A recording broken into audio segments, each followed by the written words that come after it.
قرآن مجید اپنے بارے میں کہتا ہے یہ نذیر للعالمین ہے، نذیر ہے دنیا والوں کے لیے. اچھا رسول اللہ صلی اللہ علیہ وسلم کو حکم دیتا ہے اوحی الیہ ھذا القرآن، ان سے کہو کہ یہ قرآن میری طرف نازل کیا گیا ہے. کیوں؟ لانذرکم بہ، تاکہ میں اس کے ذریعے سے تم لوگوں کو خبردار کروں، ومن بلغ، اور قیامت تک جو لوگ آئیں ان سب کو خبردار کروں اسی قرآن کے ذریعے سے. تو اب خبردار کرنا، انذار کرنا، اللہ تعالیٰ کو معلوم نہیں کہ اس میں شریعت بھی بیان ہوئی ہے. اچھا حضور کو کہا جائے ذکر بالقرآن من یخاف وعید، آپ اس قرآن کے ذریعے سے تذکیر کیجئے، تو اس میں ظاہر ہے سب چیزیں آئیں گی. تو وہ بڑا ضمنی سا حصہ ہے، اس سے کوئی فرق نہیں پڑتا. قرآن نے خود اپنا نام 10 جگہ پہ الذکر بیان کیا، تو پورے قرآن کا نام ہے. جب یہ کہا کہ اب ذرا اس استدلال کو ذرا سامنے رکھیے اور اب میں اس کا ترجمہ کرتا ہوں. ہم نے اس قرآن میں سے شریعت نکال کے یا دہانی والا حصہ نازل کیا، اب اس کی حفاظت کریں گے. ہو گیا ٹھیک ترجمہ؟ یہ حفاظت کا جو وعدہ کیا گیا ہے یہ اس کے لیے نہیں کیا گیا جو شریعت بیان ہوئی،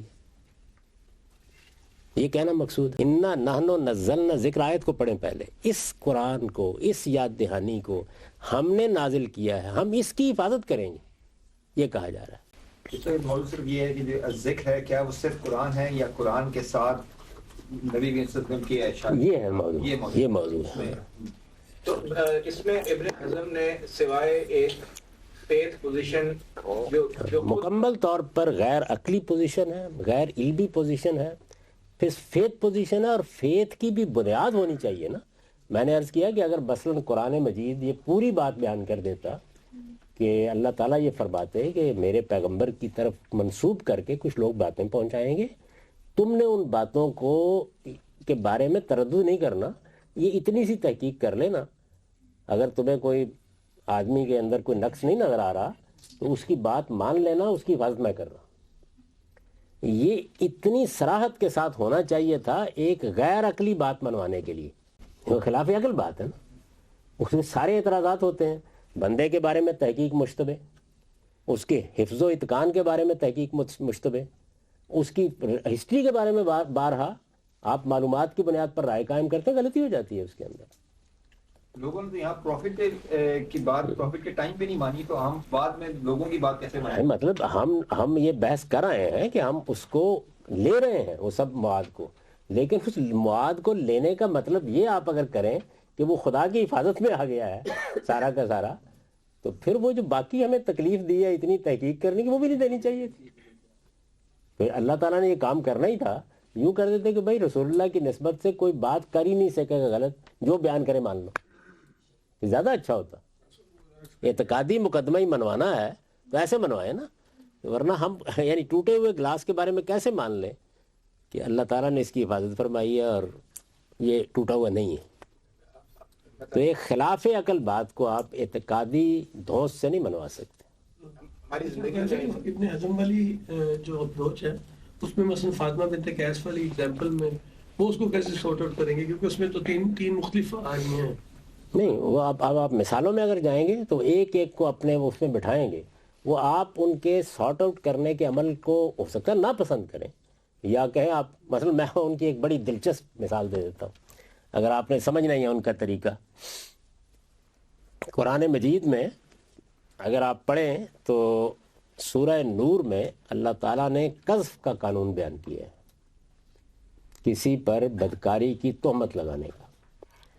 تو کوئی بھی قرآن مجید اٹھا کے دیکھیں اس میں صرف عورتوں کا ذکر ہے، مردوں کا کوئی ذکر نہیں.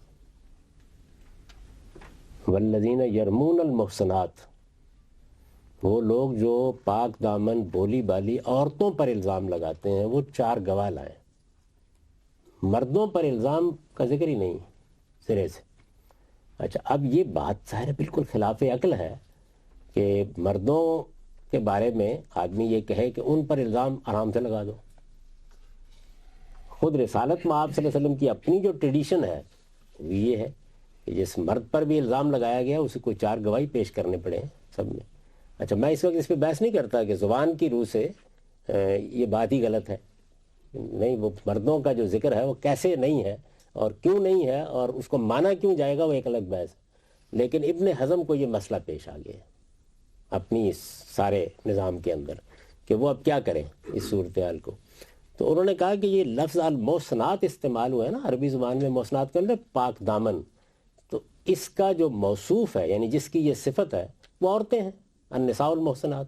عربی زبان سے واقف ہر آدمی یہی کہے گا. انہوں نے کہا نہیں، اس کا موصوف جو ہے شرمگاہیں ہیں، تو مردوں کی بھی ہوتی ہیں عورتوں کی ہوتی ہیں.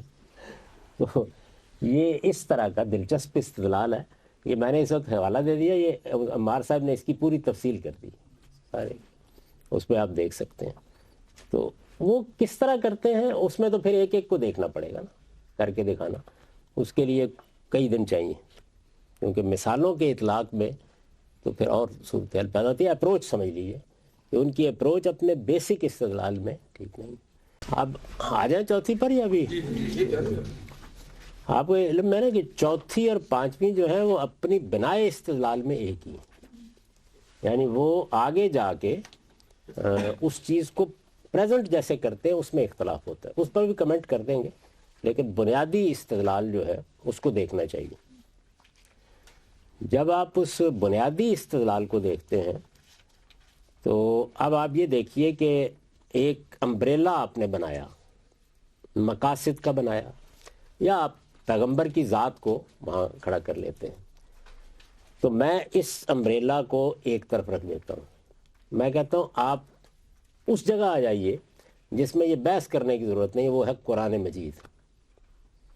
قرآن مجید، اب سنت، حدیث، سب کو ایک طرف رکھ لیں، پورے ذہن سے نکال دیں. اس استدلال کی غلطی کو سمجھنے کے لیے ہم وہ چیز لے لیتے ہیں جو آخری درجے میں مستند ہے، یعنی اس میں تو کوئی شبہ نہیں ہے نا. اب قرآن مجید کوئی بات بیان کرتا ہے، وہ دوسری جگہ اس میں کوئی استثناء بیان کرتا ہے، ایگزمپشن بیان کر دیتا ہے، کوئی وضاحت کر دیتا ہے. یہ سب کام قرآن نے کیے، یعنی جو وہ امبریلا کے نیچے کر رہے ہیں قانون سازی کا کام، وہ خود قرآن نے اپنی باتوں کے بارے میں بھی کیا ہے. مثلا ایک جگہ بیان کیا ہے کہ عورتوں کی عدت جو ہے طلاق میں وہ 3 حیض ہے، دوسری جگہ بیان کیا ہے کہ نہیں، یہ بات جو ہے یہ میں نے ان کے بارے میں نہیں کہی جو جن کو حمل ہو، ان کی عدت جو ہے وہ وضع حمل ہے. قرآن مجید نے ایک بات کہی، دوسری بات کہہ دی. کل میں نے مثال دی تھی کہ اس نے کہا کہ زانی کو کوڑے مارو، اور اگلی دوسری جگہ پہ سورہ نساء میں یہ کہہ دیا کہ لونڈیوں کو نہیں مارو، ان کو نہیں مارا جائے گا، اور اگر فرض کر لو یہ شرطیں پوری ہو جائیں تو پھر بھی 50 مارو. قرآن بھی تو یہ کر رہا ہے نا، مختلف باتیں کر رہا ہے. تو قرآن مجید کی باتیں کنٹراڈکٹری ہیں ایک دوسرے کے ساتھ. ایک بات کر کے اس کو منسوخ کر دیا قرآن مجید نے. اچھا آپ کیسے کہتے ہیں؟ اب میں اس کی کچھ مثالیں دیتا ہوں آپ کو. دیکھیے بات یہ ہے کہ میں نے یہ کہا آپ کو، اب اس کو ذرا تھوڑا سا، یہ چونکہ فلسافیکل ہے استدلال ان حضرات کا، اس کی غلطی کو سمجھنے کے لیے تھوڑا سا دماغ کو تر و تازہ کر لیں. اگر وہ چائے وائے پلانی ہے تو ان کو پلا دیں، ورنہ وہ میری ساری محنت ضائع ہو جائے. میں آپ کو سمجھاتا ہوں کہ بات میں غلطی کیا ہے اور کتنی بڑی غلطی ہے. قرآن مجید میں آپ لوگوں نے سورہ بقرہ میں روزے کی آیت پڑھی ہوگی، پڑھی ہے نا؟ تو شروع یہاں سے ہوتی ہے کہ کتب علیکم الصیام کما کتب علی الذین من قبلکم، تم پر روزے فرض کیے گئے اسی طرح جیسی پہلی قوموں پر فرض کیے گئے تھے. اس کے بعد اللہ نے آگے ایک ایکسیپشن بیان کر دیا، لیکن اگر کوئی مریض یا مسافر ہو تو وہ روزہ چھوڑ سکتا ہے. آیت یاد آ گئی؟ یہ بات بھی ذہن نشین ہو گئی. وہ جو آگے کی بات کہی گئی ہے اس نے مریض اور مسافر کے لیے روزے کو ختم کر دیا ہے، چوائس دے دیا نا. لیکن آپ اس کو کیا کہیں گے؟ پہلی بات سے دوسری بات منسوخ ہو گئی ہے، کیوں نہیں کہتے؟ اچھا اب تھوڑی دیر کے لیے ایسے اسی آیت کو میں تھوڑا سا تبدیل کر دیتا ہوں، پھر پوچھتا ہوں آپ سے. تم مسلمانوں پر ایک لفظ ایڈ کرنے دیجئے، تم مسلمانوں پر روزے فرض کیے گئے ہیں، لیکن جو لوگ سعودی عرب سے باہر پوری دنیا میں 50 کروڑ بستے ہیں ان پر فرض نہیں کیے گئے. اب بھی ٹھیک ہے یہ ایکسیپشن، یعنی اب بھی پہلا جملہ بول کے یہ دوسرا جملہ بولا جا سکتا ہے. آپ بولیں گے ایسے؟ اگر قرآن صرف عربوں کے لیے ہو تو پھر تو ٹھیک ہے. نہیں چلیں الٹ دیتے ہیں کہ یہ روزے جو فرض کیے گئے ہیں یہ عربوں پر فرض نہیں کیے گئے. الٹ دیں. اصل میں بات یہ ہے کہ ایکسیپشنز وہ ہوتی ہیں جو ایکسیپشن ہونی چاہیے. یعنی ایکسیپشن کو بیان کیا جاتا ہے جب, تو ایکسیپشن ایسے نہیں ہوا کرتی. اگر یہی بات اللہ تعالیٰ نے کہنی ہے تو ان کو یوں کہنی چاہیے کہ تم مسلمانوں پر نہیں کہنا چاہیے, یہ عربوں پر روزے فرض کیے گئے, امریکہ والوں پر فرض کیے گئے ہیں. یعنی اس کے لیے یہ پیچیدہ طریقہ جو ہے یہ تو میں اختیار نہیں کروں گا, آپ طریقہ اختیار نہیں کریں گے اختیار اس بات. اچھا, اسی طرح سے جب کوئی آپ سزا بیان کرتے ہیں, کہتے ہیں کہ جی فلاں جرم کی یہ سزا ہے, تو دنیا میں جو لوگ بھی سزا کو بیان کرنے کے اسالیب سے واقف ہیں وہ جانتے ہیں کہ یا تو آپ سزا کو ایسے بیان کریں گے کہ یہ فلاں جرم کی سزا ہے اور اس میں نیچے اور اوپر کی سزائیں بیان کریں گے. مثلا چوری کو پاکستان کی تعزیرات 3 سال سے لے کر 7 سال تک کی قید کی سزا دیتی ہے. کیوں وجہ ہوتی ہے, اس کی کیا وجہ ہے, بیان کریں گے. اس لیے کہ جب کوئی شخص جرم کا ارتکاب کرتا ہے تو اس کے احوال ایک جیسے نہیں ہوتے. وہ ایک بچہ ہو سکتا ہے, وہ ایک لڑکا ہو سکتا ہے, وہ کوئی مجبور ہو سکتا ہے, اس کی گردن پر کسی نے بندوق رکھی ہو سکتی ہے, 1000 صورتیں ہو سکتی ہیں. تو ہمیشہ سزائیں جو ہیں وہ نیچے سے اوپر تک. اگر جرمانے بھی جو ہیں ٹریفک قوانین وہ بھی ایسے ہی ہوتے ہیں, یعنی اس میں بھی آپ ایسا ہی طریقہ اختیار کرتے ہیں. فوجداری قانون ہو, دوسرا قانون ہو, سزا بیان کرتے وقت یہ ضروری ہے اور یہ دنیا کے اندر بالکل مسلمہ چیز ہے کہ آپ سزائیں نیچے کی اور اوپر کی بیان کریں گے تاکہ جج کے پاس یہ اختیار رہ جائے باقی, اور قانون کے پاس یہ گنجائش موجود ہو کہ وہ نیچے اور اوپر کو بیان کر سکے. اگر آپ سے ایک ہی سزا بیان کریں کسی موقع کے اوپر تو یہ پھر اس اصول پر مانا جائے گا کہ یہ انتہائی سزا, آخری سزا بیان کر دی. اچھا, یہ تو میں نے ایک اصول کی بات کی. قرآن مجید جو ہے وہ لفظ استعمال کر کے بتا دیتا ہے, اس پر میں نے بحث کیا, آپ لوگ اس کو پڑھ سکتے ہیں, کہ یہ میں انتہائی سزا ہی بیان کر رہا ہوں, آخری سزا بیان کر رہا ہوں. اگر ایک بیان کرتا ہے, جہاں ایک نہیں بیان کی وہاں اسی سورہ مائدہ میں آپ دیکھ لیجئے کہ جب فساد کی سزائیں بیان کی ہیں تو نیچے سے اوپر کی طرف دیکھیں آپ, یعنی ایک بالکل آخری سزا کے جلاوطنی, اب اوپر چڑھتی جاتی ہیں سزائیں, ہاتھ پاؤں بے ترتیب کاٹ دینا, سلیب دے دینا, عبرتناک طریقے سے قتل کر دینا. تو وہاں چوائس دیا گیا ہے کہ آپ نیچے بھی آ سکتے ہیں, آپ اوپر بھی جا سکتے ہیں, بالکل خاتمہ بھی کر سکتے ہیں, ہاتھ پاؤں بے ترتیب کاٹ کے زندہ رکھتے ہوئے بھی عبرت بنا سکتے ہیں, اور محض جلاوطنی کی سزا بھی دے سکتے ہیں. اچھا, پھر مزید قانون سازی اس میں کی ہے کہ یہ بھی اس وقت زیر بحث آئے گا قانون جب وہ آدمی جس نے بغاوت کر رکھی ہے یا جو ڈاکے ڈال رہا ہے یا دہشت گردی کر رہے ہیں یہ لوگ, وہ سرنڈر ہونے سے پہلے آپ کے سامنے نہ آئے, یعنی آپ ہی کو پکڑنا پڑے انہیں, اس وقت دیں گے سزا. تو سزا دیتے وقت پہلی بات تو یہ ہے کہ آپ کو بات ہی ایسے کرنی چاہیے. اگر آپ ایک ہی بات کریں گے. اچھا, اب میں نے قرآن مجید کو بھی ایک طرف رکھ دیں تھوڑی دیر کے لیے. تعزیرات پاکستان میں لکھا ہوا تھا کہ چور کی یہ سزا ہے, اس 10 سال سزا دینی ہے اس کو. تو میں نے جس وقت اس کو لے جایا جانے لگا جج کی حیثیت سے, تو میں نے کہا کہ بھائی یہ پہلے دیکھو کہ یہ اس نے کیوں کی یہ چوری. اب معلوم ہے امریکہ میں ایک جج نے پچھلے دنوں اس سٹور کو جرمانہ کر دیا جس میں ایک بھوکے لڑکے نے ایک روٹی, یعنی بجائے اس کو سزا دینے اس کو جرمانہ کر دی. یہ قانون میں لکھا نہیں ہوا تھا. تو وہ ایکسیپشنز جو علم اور عقل کی روح سے سزاؤں کے معاملے میں دنیا کا عرف اور مسلمہ ہے, وہ ایکسیپشن جب بیان کی جائیں گی تو ہر آدمی کی سمجھ میں آئیں گی.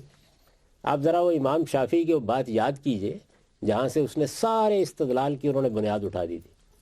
یہ قرآن مجید دوسری جگہ کہتا ہے کہ لونڈیوں کو سزا نہیں دی جائے گی. وہ کیوں کہتا ہے؟ ایکسیپشن کیوں کریٹ کیا قرآن نے؟ اس لیے کہ وہ لونڈیاں بیچاری جو ہیں ان کی نہ تربیت ہے نہ تعلیم ہے, ان کو یہ سزا دینا ظلم عظیم ہے. تو وہ ایکسیپشن جو سمجھ میں آ رہی ہے, واضح ہے. ایکسیپشن کریٹ کرنا, کوئی قید لگا دینا.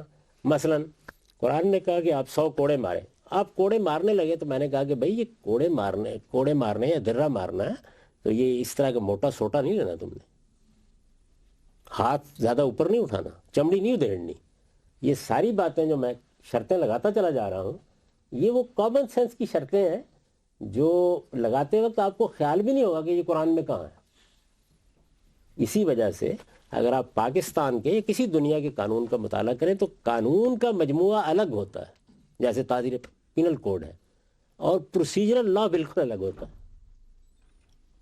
یعنی قانون تو یہ ہے نا کہ آپ نے یہ جرم کیا یہ سزا ملے گی آپ کو، لیکن یہ سزا دینے کا پروسیس کیا ہوگا، کیسے مقدمہ چلے گا، گواہیاں کیسے گزریں گی، یہ سارا کا سارا موجود ہوتا ہے. تو کسی معاملے میں اگر فرض کر لیجئے کہ کوئی ایکسیپشن بیان کرنی ہے کسی جگہ تو آپ کو علم و عقل کی روشنی میں بتانا پڑے گا کہ یہ ایکسیپشن بنتی ہے، یعنی یہ ایکسیپشن ہونی چاہیے، لونڈیوں کی ایکسیپشن ہونی چاہیے، علم کہتا ہے ہونی چاہیے، عقل کہتی ہے ہونی چاہیے. لیکن اگر آپ یہ کہیں کہ میں پہلے یہ جملہ بولوں گا کہ روزے سارے لوگوں پر فرض کر دیے گئے ہیں تو مسلمانوں کے اوپر، اور اس کے بعد باقی دنیا کے 1 ارب لوگوں کو مستثنا کر دوں گا، تو پھر میں کہوں گا میں تو ایکسیپشن بیان کر رہا ہوں. یہ بات سمجھ میں آ گئی؟ کوئی سوال کرنا تو کر لیجئے اس پر. کئی دفعہ ایکسیپشن مطلب قرآن میں کئی جگہوں پہ ایسا بھی ہوتا ہے کہ ایک جو بیان کا اس طرح کا طریقہ استعمال کیا جاتا ہے اس میں ایکسیپشن، جیسے وہ سورہ بقرہ کے اندر ہے کہ نماز ان لوگوں پر بھاری ہے سوائے ان لوگوں کے جو خشیت رکھتے ہیں. تو مطلب اس طرح کئی جگہوں پہ قرآن اس طرح کا پیرا استعمال کرتا ہے جس میں ایکسیپشن کا ذکر ہوتا ہے، لیکن یہ تو کسی حکم کی ہے ہی نہیں نا. اس میں تو بڑی سادہ بات کہی جاتی ہے کہ یہ نماز اللہ کی ایک عبادت ہے اور اس کو بھاری وہی لوگ سمجھتے ہیں کہ جن کے اندر خدا کا سچا خوف نہیں ہوتا. تو میرے کہنے کا مقصد یہ ہے کہ بیسیکلی ایکسیپشن بیان کرنا مقصد نہیں ہے یہاں پہ اس نماز ایکسیپشن بیان کرنے کا نہیں ہے، ایک حقیقت کو توجہ دلانا ہے. ایکسیپشن ہے ہی نہیں. ایکسیپشن یہ ہوتی ہے کہ مثال کے طور پر میں اگر کل بھی یہ جاری ہوتی تو میں آپ سے کہتا کہ جو آدمی کل جو ہے نا وہ ٹھیک 11 بجے نہیں پہنچے گا اس کو 10 پاؤنڈ جرمانہ ہو جائے گا آپ لوگوں میں سے. تو یہ بات تو سب کے لیے کہہ دی ہے نا. اب اس کے بعد 10 پاؤنڈ جرمانہ کرنے کا وقت آیا تو معلوم ہوا کہ حضرت نہیں آئے. بیٹے کو چھوڑنے کا دیکھیے انہوں نے کتنی اچھی مثال دے دی. میری تو راستے میں گاڑی بند ہو گئی تھی. یہ ساری ایکسیپشن ہیں بیان کیے بغیر بھی موجود ہیں. یہ ان کو لفظوں میں بیان کرنے کی ضرورت نہیں. سمجھ میں آ گئی یہ بات؟ تو جس وقت وہ خاص چھتری کے نیچے آپ کر رہے ہو کچھ، مقاصد کے نیچے کچھ کر رہے ہو، میں ابھی مقاصد پر نہیں گفتگو کرتا، جو بھی آپ نے کرنا ہے وہ ہوچ پوچ نہیں ہو سکتا. ایک جگہ آپ یہ کہہ دیں کہ تمام جو زنا کرنے والے ان کی سزا 100 کوڑے ہیں، اس کے بعد کہیں کہ یہ اصل میں کنواروں کے بارے میں کہا تھا، شادی شدہ کے بارے میں کہا ہی نہیں. یہ بات ایکسیپٹیبل ہی نہیں. یہ ایسا ہو ہی نہیں سکتا. آپ تو رسول اللہ کو لا رہے ہیں. یہ قرآن میں بھی اگر 2 باتیں الگ الگ جگہ پر ہوتی تو ایکسیپٹیبل نہیں تھی. ایسے بات کی نہیں جاتی کبھی بھی. ایکسیپشن روزے کے بارے میں بیان کیے کوئی مسئلہ نہیں پیدا ہوا. ایکسیپشن کو آپ نے بیان کرنا ہے تو ایکسیپشن ہونا چاہیے اس کو جس کو آپ بیان کر رہے ہیں. کوئی قید لگانی ہے کہ بھائی کوڑا ایسا ہونا چاہیے، اس کو آپ ہتھکڑی لگا کے نہیں لے جا سکتے جیل میں. یہ ساری باتیں آپ جو بیان کر دیں، 15 بیان کر دیں، یہ وہ ہونی چاہیے کہ جو علم عقل مانتے ہیں کہ بیان ہونی چاہیے بعد میں. روزے کے بارے میں جیسے پہلی امتوں پہ ہم نے روزے فرض کیے کہیں ایسا تو نہیں تھا کہ پہلے جو جب بھی روزے فرض کیے گئے ان میں یہ ایکسیپشن مریضوں اور سفروں مسافروں کے لیے نہیں ہوتی تھی. اس میں اسپیشلی یہ تو بالکل ہی خلاف عقل ہے. کیسے نہیں ہو سکتی؟ یعنی پہلے اس کائنات کا خالق مریضوں کو بھی لٹا لیتا تھا. میں یہ سوال یہ ہے کہ اس کا خاص طور پہ اس بات کا ذکر کرنا اس لیے ضروری ہے کہ جب اللہ حکم دے رہا ہے تو بتائے گا نا کہ میں روزے فرض کر رہا ہوں، اس میرا کوئی مریض اور مسافر ہو سکتا ہے. یعنی ایکسیپشن شاذ پیش آنے والے معاملات کی ایکسیپشن ہوتی ہے. سوال میرا یہ تھا کہ جو پہلی شریعت جب کہا کہ پہلی امتوں پر بھی فرض سے، ہاں بالکل ان پر مطلب ہے کہ